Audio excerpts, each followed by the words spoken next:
Cześć, witam Was serdecznie na dorota.in. Zapraszam Was dzisiaj na deser, który pamięta jeszcze czasy PRL, właściwie ta receptura. Pamięta dawne czasy mojego dzieciństwa. Jest to blok czekoladowy, czyli szybki przepis właściwie na domową czekoladę, która nie wymaga ani zastosowania miksera, ani pieczenia.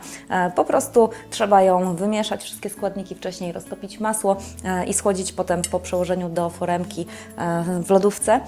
A przepis jest o tyle też interesujący i daje możliwość eksperymentowania, że można ten blok czekoladowy, tę domową czekoladę wzbogacić o różne opcjonalne dodatki, na przykład pokruszone herbatniki, to taki klasyczny dodatek właśnie z tamtych dawnych lat, rodzynki, orzechy, migdały, także ciekawa jestem, jaką wersję Wy wybierzecie, a też pomieszanie tych składników, czyli pomieszanie gorzkiego kakao i mleka w proszku, bo bazuje ten przepis na mleku sproszkowanym, takim zmielonym na bardzo drobny pył i w zależności od tego, jakie proporcje tego mleka i kakao się przyjmie, to można uzyskać albo taką ciemną, gorzką czekoladę jak moja, albo czekoladę mleczną, albo nawet wykorzystując tylko mleko w proszku, nie dodając kakao, można przygotować biały blok czekoladowy. Także czekam na Wasze komentarze, którą wersję Wy wybierzecie.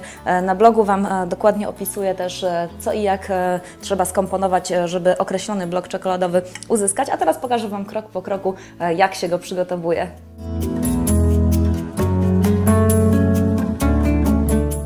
Przygotowanie bloku czekoladowego trzeba zacząć od roztopienia masła razem z dodatkiem cukru. Dzięki temu, chyba że macie oczywiście cukier puder, wtedy nie jest to konieczne, ale dzięki temu po prostu cukier dobrze się rozpuści i nie będzie skrystalizowany w bloku czekoladowym. A tutaj już w osobnej misce mam wymieszane mleko w proszku razem z gorzkim kakao, pół na pół. Ale jeśli chcecie uzyskać inny kolor, inny rodzaj bloku czekoladowego niż blok czekoladowy mleczny, to zajrzyjcie do mnie na blog i tam podaję różne przykładowe inne proporcje. Także to teraz wędruje do mikrofalówki, a można też, jeśli nie macie kuchenki mikrofalowej, rozpuścić takie masło z cukrem w kąpieli wodnej. Mam już roztopione masło z cukrem, właściwie nawet nie z cukrem, bo ja akurat wykorzystuję ksylitol, czyli cukier brzozowy i Was też gorąco zachęcam, bo dzięki temu czekolada jest mniej kaloryczna. I do takiego roztopionego masła teraz można dodawać już stopniowo najlepiej, żeby nie porobiły się grudki i cały czas rozcierać pomieszankę mleka w proszku i gorzkiego kakao.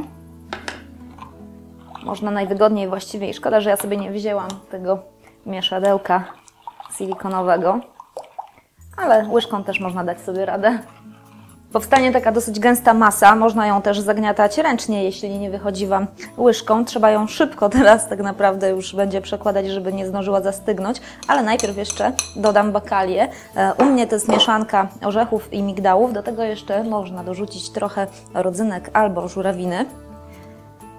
I klasyczny składnik bloku czekoladowego, czyli kruszone herbatniki. Połowę tych herbatników pokruszę i dodam tutaj do masy, a część w takich troszeczkę większych kawałkach będę za chwilkę układać, tak żeby powychodziły z tego takie różne fajne wzorki. Gęsta masa jest gotowa, jeśli wyszłaby Wam trochę rzadsza, bo to też zależy od tego, czy nie sypnie się Wam na przykład przez przypadek trochę za dużo mleka albo kakao. Jeśli wyjdzie troszeczkę rzadsza, to też się nie martwcie, ona w chłodzie stężeje. Trzeba ją przełożyć, teraz ja mam taką foremkę silikonową, a jeśli nie macie silikonowej, to do zwykłej keksówki, która jest wyłożona folią aluminiową albo nawet zwykłą folią spożywczą, tak żeby łatwo było potem ten stężały blok czekoladowy wyjąć. I oczywiście nałożyć trzeba tak, żeby bardzo dobrze to ugnieść.